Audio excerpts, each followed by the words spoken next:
안녕하십니까? 오늘 우리는 현대교회가 직면한 가장 깊고도 어려운 질문 중 하나를 마주하고자 합니다. 우리의 교회는 사람들로 가득 차 있고 찬양 소리는 그 어느 때보다 크고 뜨겁게 울려 퍼지지만 우리의 다음 세대는 믿음의 길에서 멀어져 가고 있는 것일까요? 이 중요한 여정을 시작하기에 앞서 오늘 나누는 이 이야기가 여러분의 마음에 울림을 준다면 하나님의 말씀이 더 널리 퍼져나갈 수 있도록 이 영상을 공유해 주시길 부탁드립니다. 구독과 좋아요를 통해 여러분은 이 빛의 사역에 동참하시게 됩니다. 이 길을 함께 걷는 모든 분들의 가정 위에 주님의 크신 은혜와 평강이 함께하기를 기도합니다.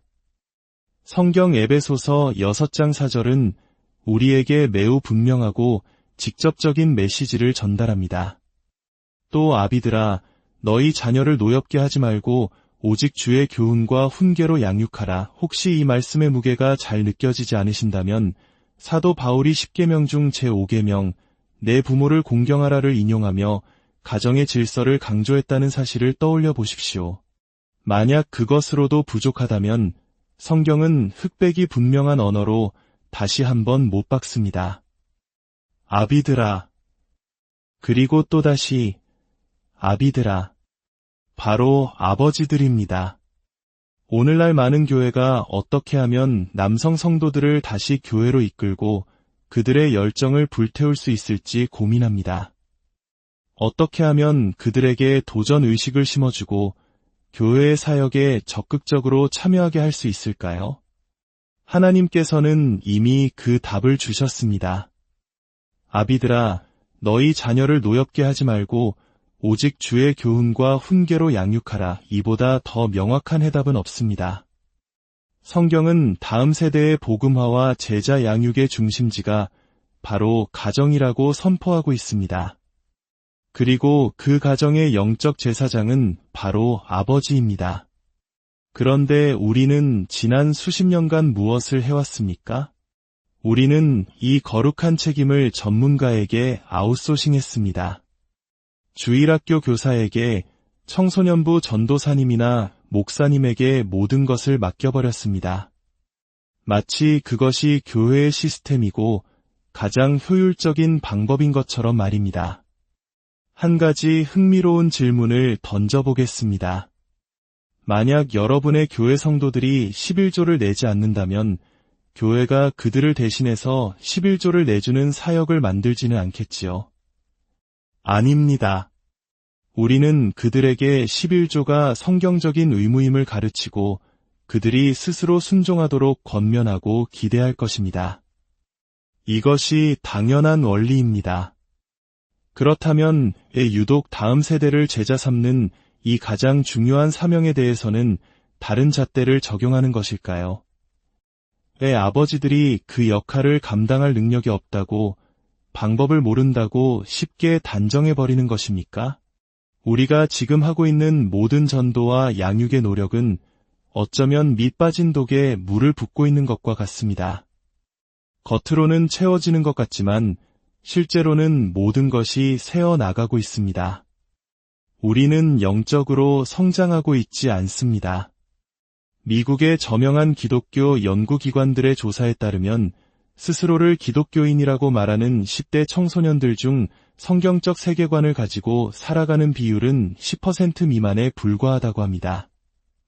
더 충격적인 것은 신학적으로 거듭났다고 볼 수 있는 청소년은 5%도 채되지 않는다는 사실입니다. 그들은 입으로는 그리스도를 구주로 고백하지만 그리스도의 신성이나 대속적 속죄와 같은 구원의 핵심 진리에 대해서는 무지하거나 잘못된 이해를 가지고 있습니다. 결국 우리의 교회는 앞으로도 계속해서 건물은 크고 사람은 많아 보일 수 있습니다. 하지만 그 안에 있는 대다수의 사람들은 진정으로 그리스도를 따르는 제자가 아닐 수 있다는 무서운 현실을 직시해야 합니다. 그렇다면 우리는 무엇을 해야 할까요? 첫째, 자녀에 대한 성경적인 관점을 회복하고 회개해야 합니다. 만약 당신이 자녀를 하나님의 축복이 아닌 인생의 짐이나 실수로 여겨왔다면 전능하신 하나님 앞에 엎드려 회개해야 합니다. 제가 최근에 만난 한 목사님은 이런 고백을 했습니다. 강단에서 성도들에게 아내가 임신한 줄 알고 큰일 날 뻔했다고 농담처럼 이야기했다는 것입니다. 그는 이 말을 하고 나서 자신의 마음속 깊은 곳에 자녀를 저주와 채찍으로 여기는 죄가 있음을 깨닫고 즉시 엎드려 회개했다고 합니다. 자녀를 조롱하지 마십시오. 아이들을 집에 들이는 것을 격려하십시오. 6, 7명의 아이들을 데리고 교회에 들어서는 한 어머니가 있다면 그녀를 위해 잔치를 열어주십시오. 모든 사람이 보는 앞에서 그녀를 존귀하게 여기십시오. 그녀와 같은 믿음의 어머니들이 없다면 우리에게 미래는 없기 때문입니다. 둘째, 청소년 사역의 철학을 완전히 개혁해야 합니다. 만약 여러분 교회에 청소년 사역이 있고 그 사역에 비전 선언문이 있다면 오늘 우리가 나눈 성경 말씀에 비추어 보십시오. 만약 그것이 성경적, 신학적 원리에 어긋난다면 과감히 구겨서 쓰레기통에 버리고 처음부터 다시 시작해야 합니다. 다음 세대를 제자 삼는다는 것이 머리에 왁스를 바르고 최신 유행을 좇는 젊은 전도사 한 명을 고용하는 것이라고 생각하는 한 아무것도 변하지 않을 것입니다. 우리의 생각 전체가 바뀌어야 합니다. 셋째, 그리고 이것이 가장 어려운 부분일 수 있습니다. 우리는 교회 지도자에 대한 성경적인 관점을 회복해야 합니다. 성경은 목회자에게 요구되는 자질을 분명히 말합니다. 여러 가지 성품적 요건이 있지만 기술적인 능력은 단 2가지입니다. 첫째, 가르치는 능력이 있어야 합니다. 둘째, 자기 집을 잘 다스려야 합니다. 디도서 1장은 명확히 밝힙니다. 만약 목회자의 자녀들이 믿음이 없거나 방탕하다는 비난을 받거나 불순종한다면 그는 성경적으로 자격이 없습니다. 이 말을 들으면 우리는 너무 가혹하다, 완벽한 사람이 어디 있는가 라고 생각할 수 있습니다. 하지만 들어보십시오. 바로 그 동일한 문단에서 성경은 술을 즐기지 아니하며 라고 말합니다. 우리는 이 구절을 해석하며 목회자는 술을 한 방울도 입에 대서는 안 된다고 기준을 높여버립니다. 술을 마시지 않는 것은 대부분의 우리에게 어려운 일이 아닙니다. 하지만 자기 가정을 말씀으로 양육하고 제자 삼는 것은 전혀 다른 차원의 이야기입니다. 어떻게 우리는 같은 문단에 있는 2가지 요구사항 중 하나는 기준을 극단적으로 높이고 다른 하나는 완전히 무시해버릴 수 있단 말입니까?